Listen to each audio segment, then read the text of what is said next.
Hey everybody, welcome to Cast and Core TV. It's your girl, Miss Public Info here with the latest, greatest, and sometimes hated updates of the most high-profile cases going on around the country. Happy Friday, everybody. It is December 5th. So glad to be here with you. Took a day off, back on the 5th here. Last episode, we talked about the 50 Cent documentary. I want to talk a little bit more about that. Today, we're going to talk about the likelihood of Sean Diddy Combs being prosecuted for the unaliving of Tupac Shakur and the attempted unaliving of Suge Knight. So we're going to get into that. I'm going to get into the legalities, what it would take for the Las Vegas District Attorney's Office, who I coincidentally interviewed with for a public information officer job with just a month ago. Um, they what it's going to take for their office to what it would take rather for their office to actually begin the prosecution proceedings on Sean Combs. But before we get there, there's a couple of Easter eggs I want to address in the documentary itself, The Reckoning. So the first thing is what we need to remember when we're talking about uh 50 Cent and the documentary and how he sort of came to be as an EP. Remember that 50 Cent had no creative control over the documentary. This is very important because everyone is sort of hanging the documentary on him, like his shingle is on the documentary, when really the showrunner and the director, same person, Alexandra Stapleton, is really the person who obtained creative control. It's my understanding that 50 Cent came onto the documentary quite a bit later than when the documentary was actually being created and worked on and all of that. This happens, as you know, I spent a lot of time in the entertainment industry and as a talent publicist, but also a studio publicist. And this is very common in the entertainment business, especially as it relates to big ticket projects like this. They will often have projects where it could be of any topic, for instance, but they'll often have these kind of projects where they will later on, as the project progresses into being finished, they will attach a big name to it in order to garner more marketing. The go to market process will be a little bit more smoother in terms of what they could do press wise, get more eyeballs on it, et cetera, et cetera.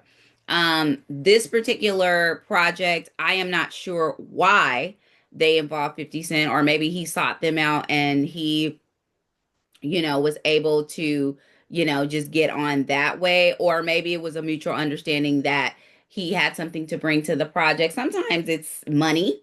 Sometimes producers get on projects and they don't actually have creative control.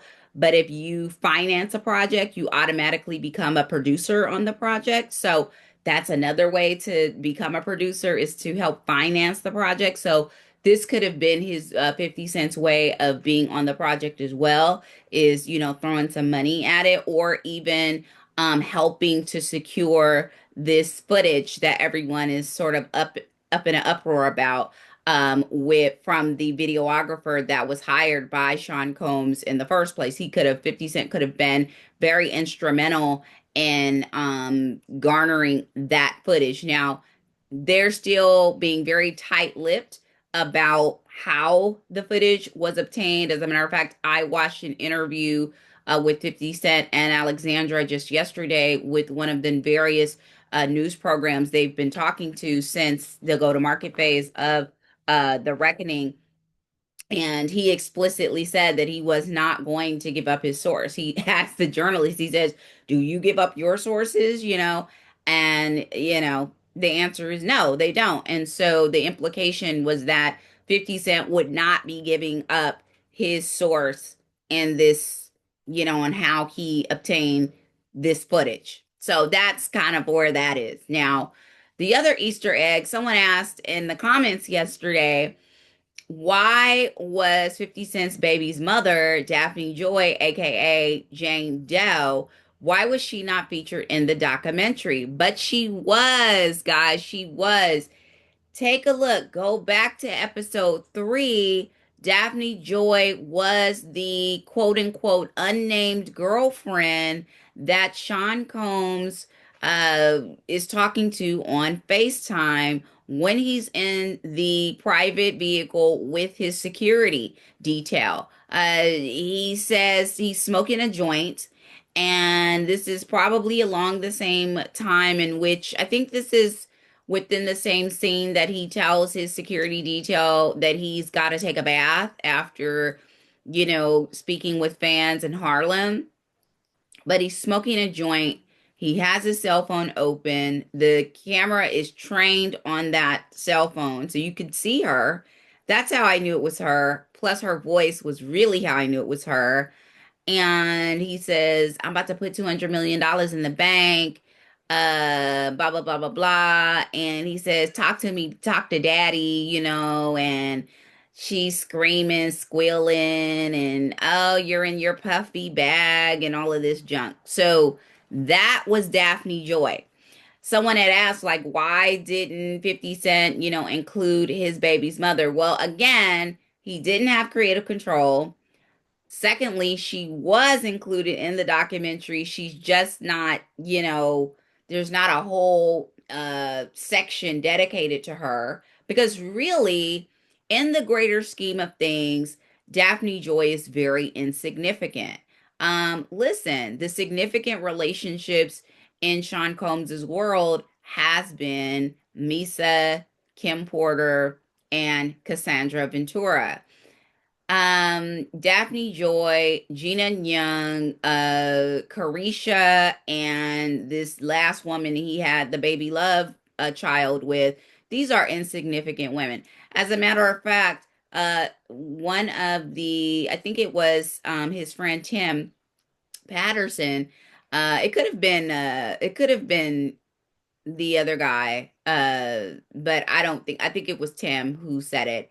But anyway, Tim said, I've seen Sean Combs with a lot of women, and he is known to change a woman's life overnight, is what he said. And then they go into this scene where they show Daphne Joy on the camera phone, and she's sort of super excited about the fact that he's about to put $200 million in the bank. But really, and then he told her, she says to him, well, I miss you. And he says, I miss you too. Take a look at flights and get back to me. And she's like, okay, whatever. Like, the way I'm doing their voices right now, I know I'm being a little bit shady because I don't care for Daphne Joy. I just don't. I think that she's an opportunist and she willingly did these things with this man. And then she cried later about it when she didn't get the kind of money she wanted. You know what I mean? And and the editing, this is the editing on this particular portion of the documentary, remember this is the beginning of episode 3, is purposeful to show that it's the $200 million that gets her excited. And even Sean Combs knows what gets her excited.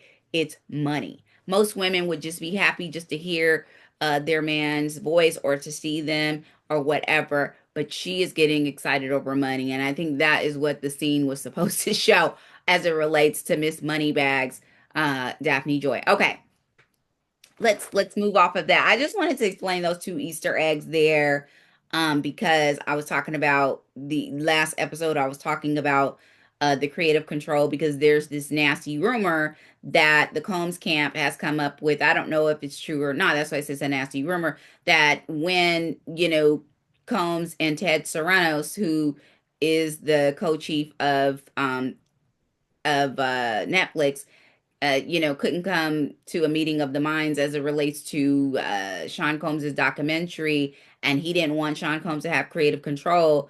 That the Combs camp is saying that then that's when Netflix went and got 50 Cent, but that's not true because 50 Cent was brought on late into the project, and he also did not get creative control. This is very typical for Netflix. I've worked on many projects with them, and they like to control their universe. So this is not atypical at all behavior for Netflix, who, by the way, is getting ready to buy Warner Brothers for $82 billion. That just hit on the blotter today. Netflix is buying Warner Brothers for $82 billion. This means a lot for the entertainment industry. There's a lot of red tape that's going to have to take place, but this means that the entertainment industry in the studio sense is getting smaller and smaller and smaller, which is one of the reasons your girl Miss Public Info made her exit out of the entertainment industry earlier this year, because there is just nothing left. You're going to end up with two major studios, likely Skydance, Paramount, and probably Warner Brother Netflix, Lionsgate, and the rest of the people. They're probably going to fold at some point. Sorry to say, but it's going to happen. I have a lot of friends at a lot of these studios who are going to end up in probably having to change uh, career sectors because there's not going to be enough meat to go around pretty soon. Okay. Now, what are we going to talk about? Let's talk about the likelihood of this case of the murder of Tupac Shakur and the attempted murder of Suge Knight being actually, you know, Sean Combs being prosecuted or being looked at as a suspect. So there's a couple things you need to understand about this. Some of you already know, and I'm going to be repeating, information to many of you, but some of you may not. So the first thing you need to know, and these are people, you guys have watched the documentary, so I don't need to get into the background work. And if you haven't, go watch the documentary and then come back and then we can talk more about it.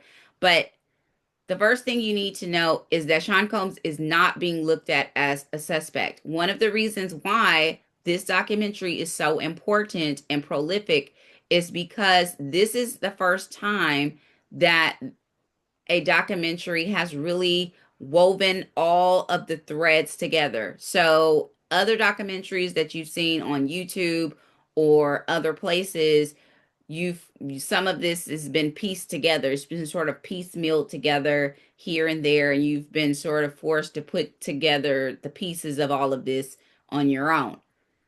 This documentary, what it offers is it offers an organized way of looking at all of it in one place instead of, searching around to piece it all together to make it make sense. Now, many of you, I've read and seen and heard reactions here and there, are saying, well, this is not new information. And you are right. This is not new information brought from The Reckoning. But what it is you are hearing the players for the first time talk about it in a very matter-of-fact way and talk about it and confirm all the things we've heard over the years, piecemealed here, piecemealed there. Now we have confirmation. The Reckoning is one big receipt bag, is what it is, okay? So we have to remember that. Now, Dwayne Keefe D, who you're looking at in the middle here, he is a former Southside Crip gang leader. Keefe D is the only person that's ever been charged in connection with Tupac's murder. Okay, now he's pretty much the last man standing as it relates to this whole situation, because Orlando Jones, who's been named as the trigger man in Tupac's murder, was unalive, I think, a year or two after Tupac was murdered by him. Okay. Supposedly it was unrelated. It was like unrelated gang shooting or whatever, somewhere in LA. So that's just how it is. Live by the sword, die by the sword. So, and Orlando was Keefe D's nephew. Now, Keefe D, I mentioned this yesterday in the proffer interview that he did with the LAPD and Las Vegas Police Department. He admitted, and he said so on that tape, which this documentary offers the first time I've ever heard the proffer interview. Maybe some of you have, but I have not. I know that I've heard from other people who say that, Keefe D said that he was enlisted by Combs to, do the hit or whatever, but I've never heard it from him. So for many of us, this is the first time we've heard, Keefe D in the proffer interview say that he was approached by Sean Combs through Zip, who was a Mansfield Crip leader who has since died of cancer. That Sean Combs wanted someone to get rid of Tupac and Suge Knight, offering $1 million.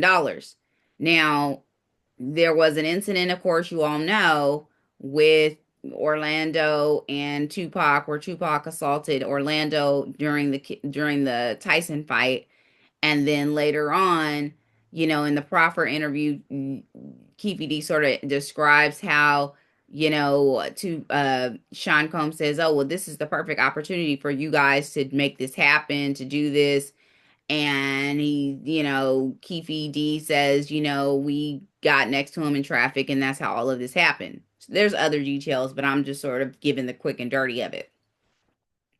So there were a few people. Zip is the middleman that sort of introduces introduces Keefe D and Sean Combs to one another.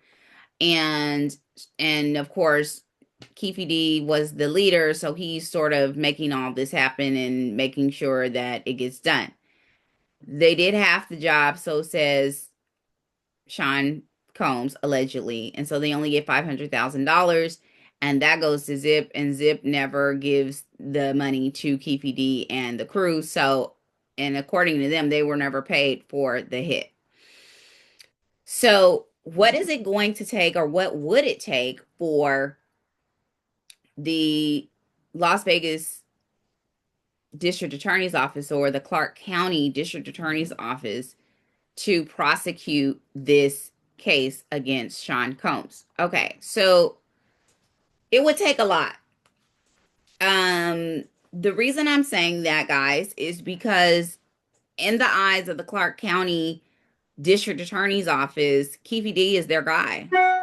He's their guy. He's the one that sort of orchestrates this because he was the gang leader at the time. So he's the one that orchestrates this. He's the one that gets the guys together to do the shooting, all of that. According to the Clark County District Attorney's Office, or the police department, and their investigation, he is the one that sort of gets everyone together. So the prosecutors allege that Keefe D was the on the ground, on site commander who orchestrated the drive-by shooting of Tupac. Okay. They say that he was in the car from which the shots were fired and was claimed in a book. So of course, he has that book he came out with. I don't know why he did that, but he did. Think back in 2009, he wrote this crazy book. And he talks about how all of this went down. The book and interviews that his late nephew, Orlando Anderson, I said Orlando Jones, it's Orlando Anderson. Sorry, Orlando Jones, who I think is an actor. Orlando Anderson was the shooter. Okay. So that's where the district attorney's office is getting their information. Now, Keefe D was arrested back in September of 2023, and he's been charged with 1 count of murder with a deadly weapon, enhancement related to gang activity. He has pleaded not guilty. He's not been charged with attempted murder of Suge Knight, okay, which I think is very interesting, especially since Suge Knight is still alive. Even though he's incarcerated, he's still alive, and he's still considered a victim. He was grazed in the head. Why was he not, charged with the responsibility of that as well? It came from the same shooter, came from the same situation. Why is that? Now, right now, the trial has been delayed multiple times. And most recently, we're set to go on August 26th, August 10th of 2026. Okay. And this is basically to allow his defense team, time to get their evidence, and they're claiming they have voluminous evidence to prove otherwise. The other legal issues that KPD has inherited since he's been in lockup is that he was found guilty in April of 2025 of battery by a prisoner, and challenges to fight related to a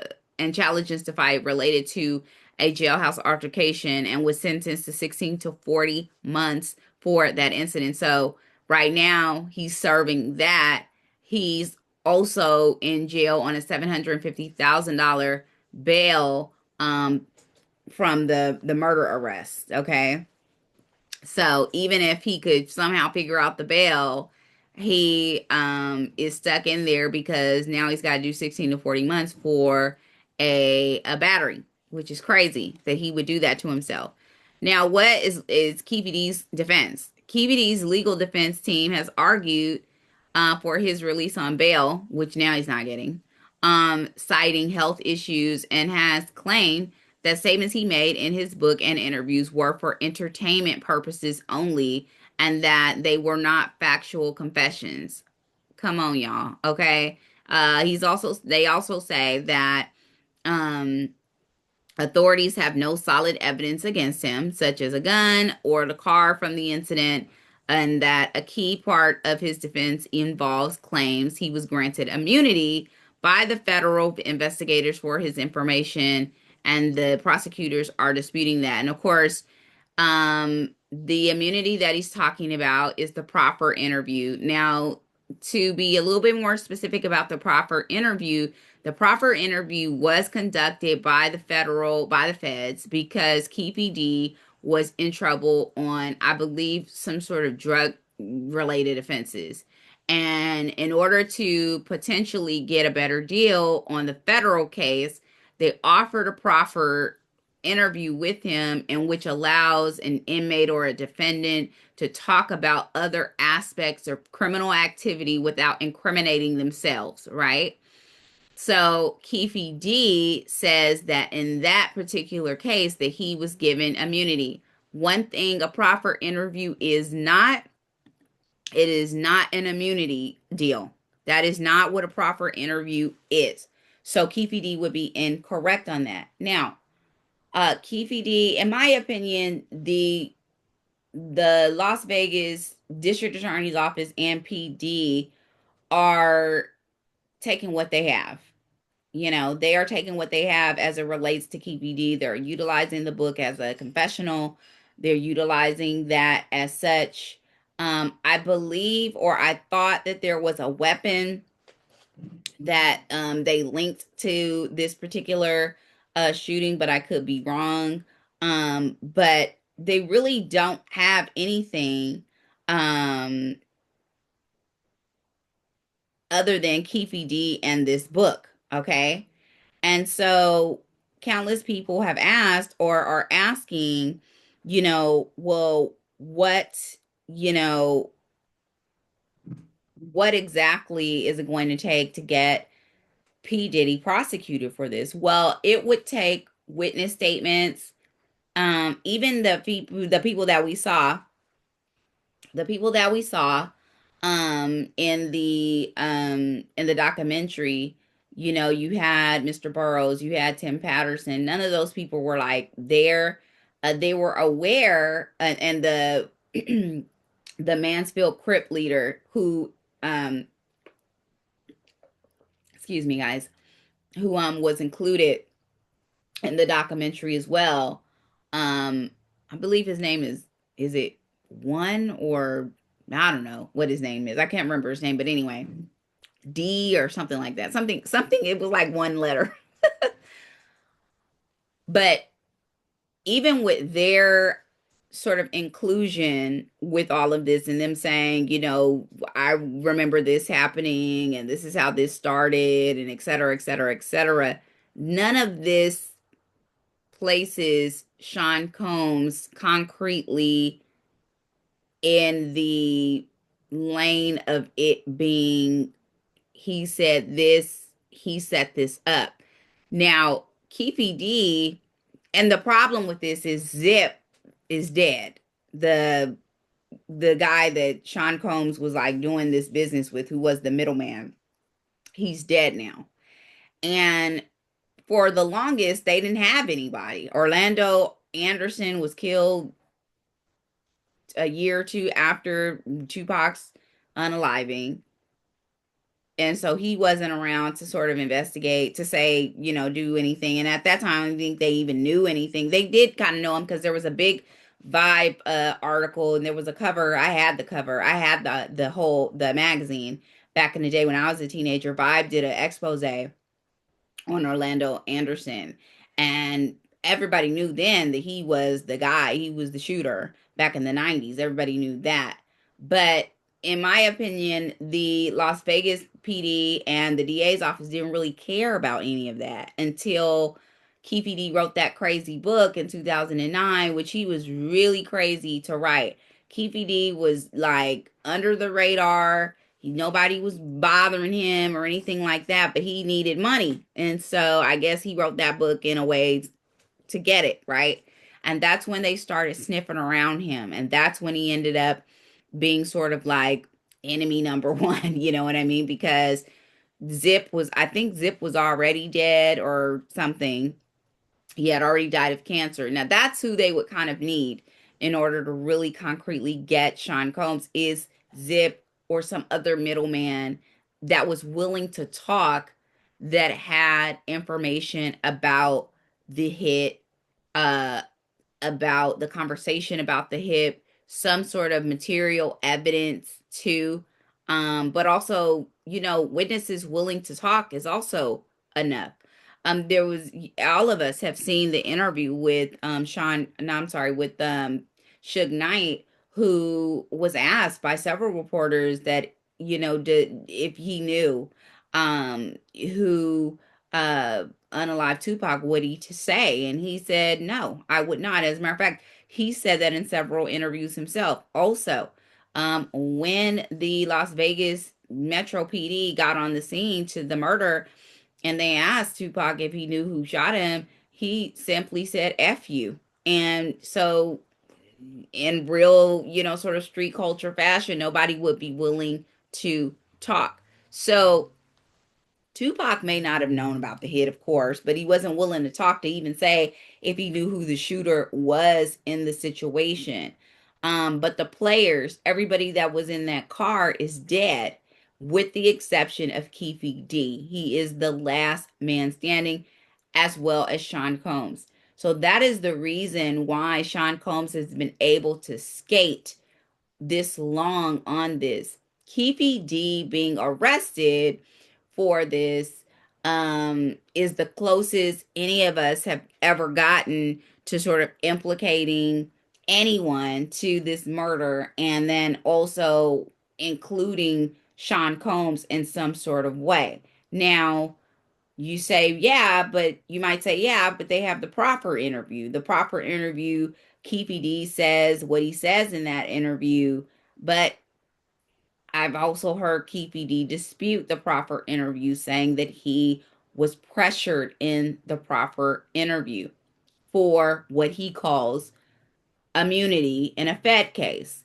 It wasn't immunity. They weren't offering immunity, KPD. They were simply offering you an opportunity to tell the truth about this other situation, which could potentially alleviate some pressure that you were facing on the Fed case, and then potentially relieve some pressure as it relates to, or absolve yourself in terms of if they believed you or not, in the Tupac murder case. But there was never an immunity deal, because that's not what a proffer is.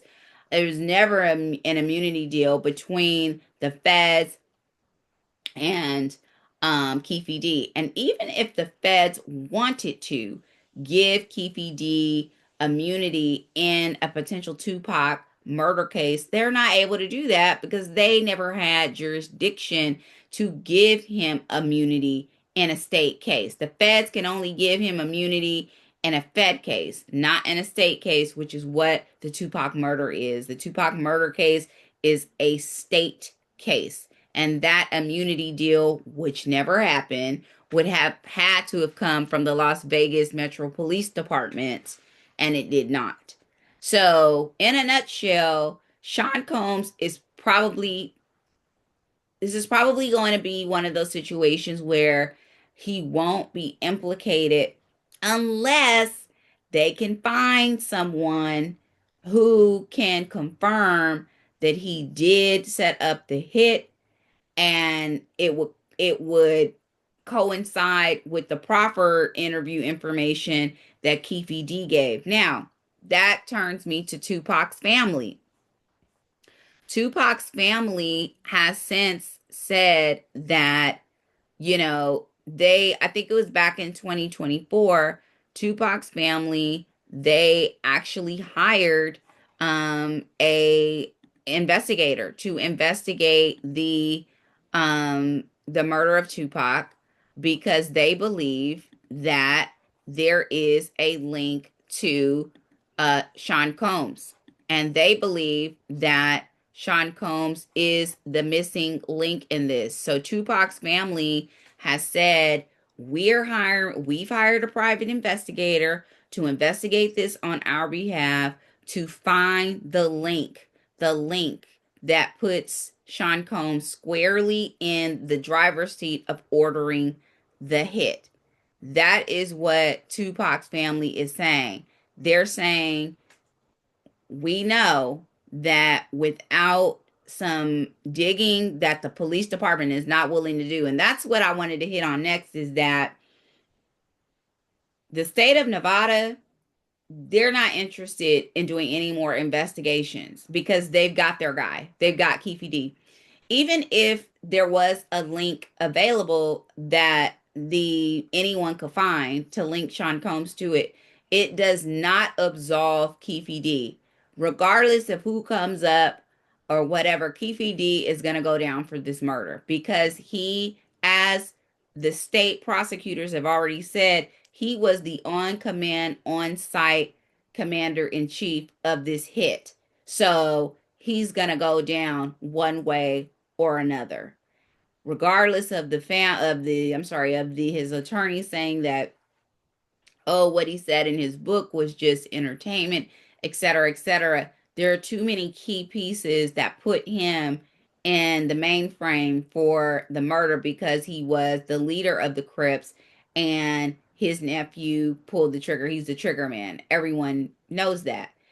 As it relates to Tupac's family, the prosecutor's office is saying, well, we've got our guy. We're not worried about digging anymore. If you would like to dig, go ahead, bring us something. If you can bring us something we can use, cool. And that is what the seat that Tupac's family is in right now. They're in the seat of finding the link to Sean Combs. That's the seat that they're in. That means that they're going to have to take very unusual avenues to do it. It means being entrenched in gang culture and having those ties to the people who would know in the Mansfield, Crip family, or even some people who are adjacent to the Mansfield Crip gang. They may not be a part of it, but they may be an associate or some sort of affiliate. And so that is the route that Tupac's family is taking right now. We haven't heard from the family since I think last year. But last year, Billboard Music, they reported that they've hired Alex Spiro, who of course we all know as Jay-Z's head attorney over at Rock Nation, to investigate an alleged link between Tupac Shakur's death and Sean Combs. This was confirmed by Billboard last year. Now, they're saying they talked about the fact that, Keefe D is basically on the hook for the murder. The trial was supposed to actually get going in March, but it got delayed. And interestingly, it got delayed before Sean Combs's trial got going. One could speculate that maybe they wanted to see what that trial would bring out or if it would bring out something that could help. But I very much doubt that the Las Vegas a district attorney's office cares about it, because they're not looking at Sean Combs as a suspect. I do not think that they're even investigating him in any way whatsoever. Now, it's possible that the Las Vegas Police Department is maybe their cold case team is maybe on the side, sort of keeping their eyes open for any sort of information that may funnel through. But are they beating the beats? Are they on the cop beat trying to find out the link between Sean Combs and the Tupac Shakur murder? No, they're not. So that's the reason Tupac's family is they're using their own resources to get the connection.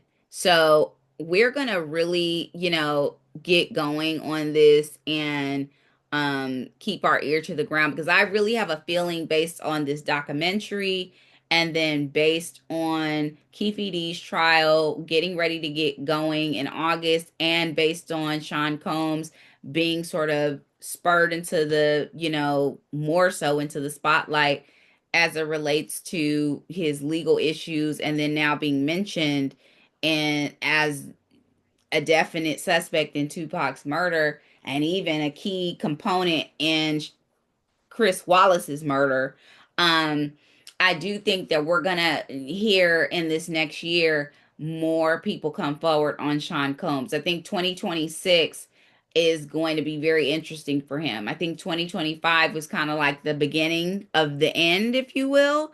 And I think in 2026, we're going to see more information.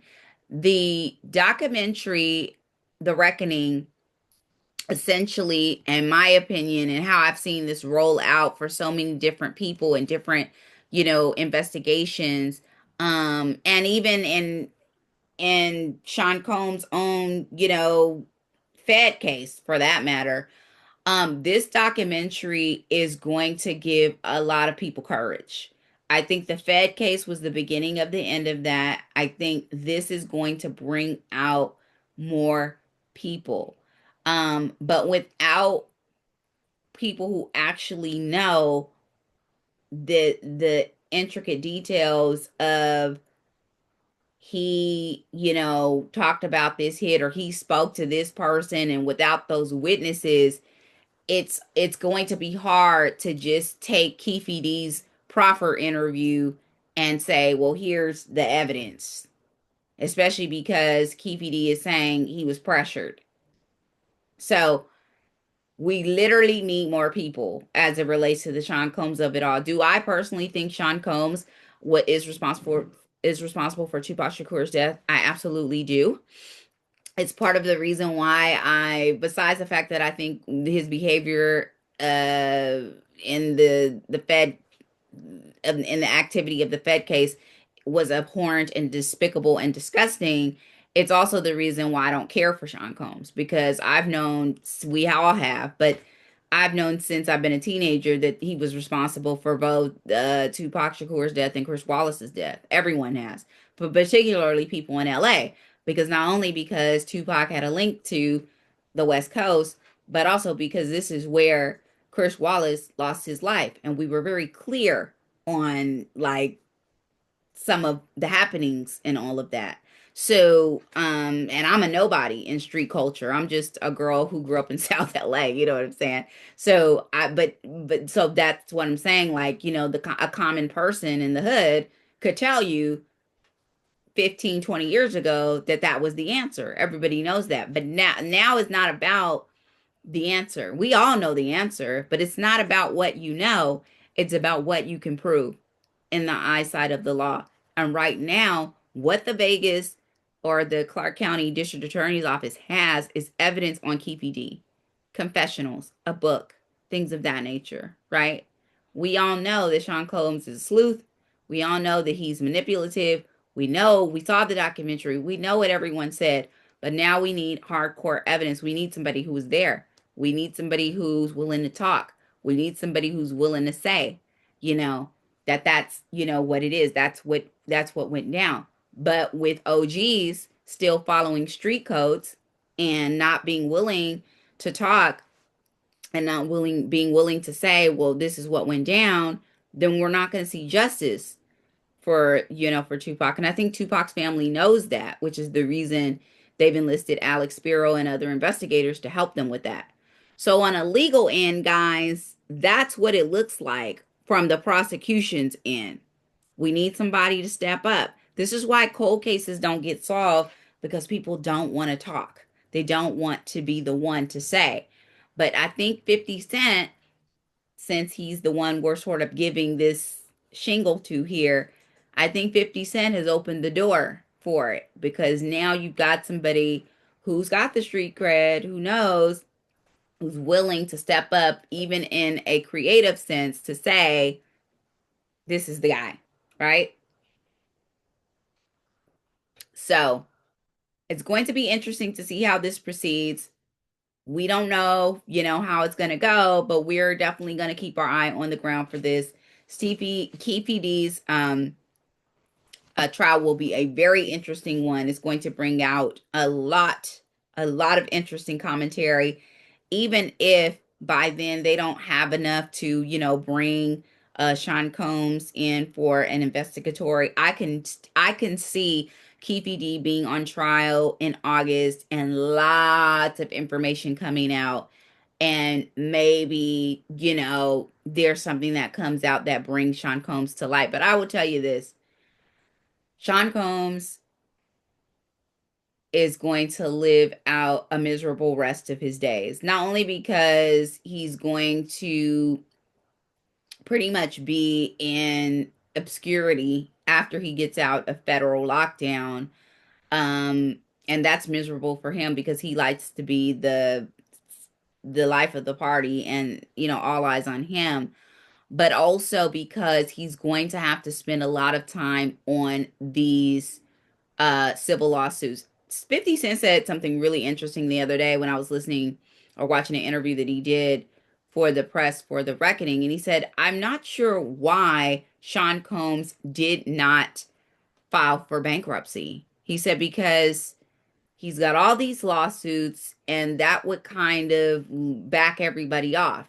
And I agree with him. I agree with him. Sean Combs, he's got like 80 something lawsuits in the can here. Some of those lawsuits are going to go away, but they're all are not going to go away. People have been commenting in the comment section saying, oh, well, those civil lawsuits are all going to go away. They're not going to all go away. They're not. He's going to have to pay out a good portion of those. And though he be a rich guy, he's got to pay his attorneys. Guys got to remember that. He's also in the midst of an appeal. So he's got to pay his attorney's fees. I mean, that's going to be steep on its own. He's got a dream team, an 8-person dream team. Plus, he's got all these civil lawsuits. Plus, he has all of his the upkeep of his living expenses of his 7 children and their mothers and his mother.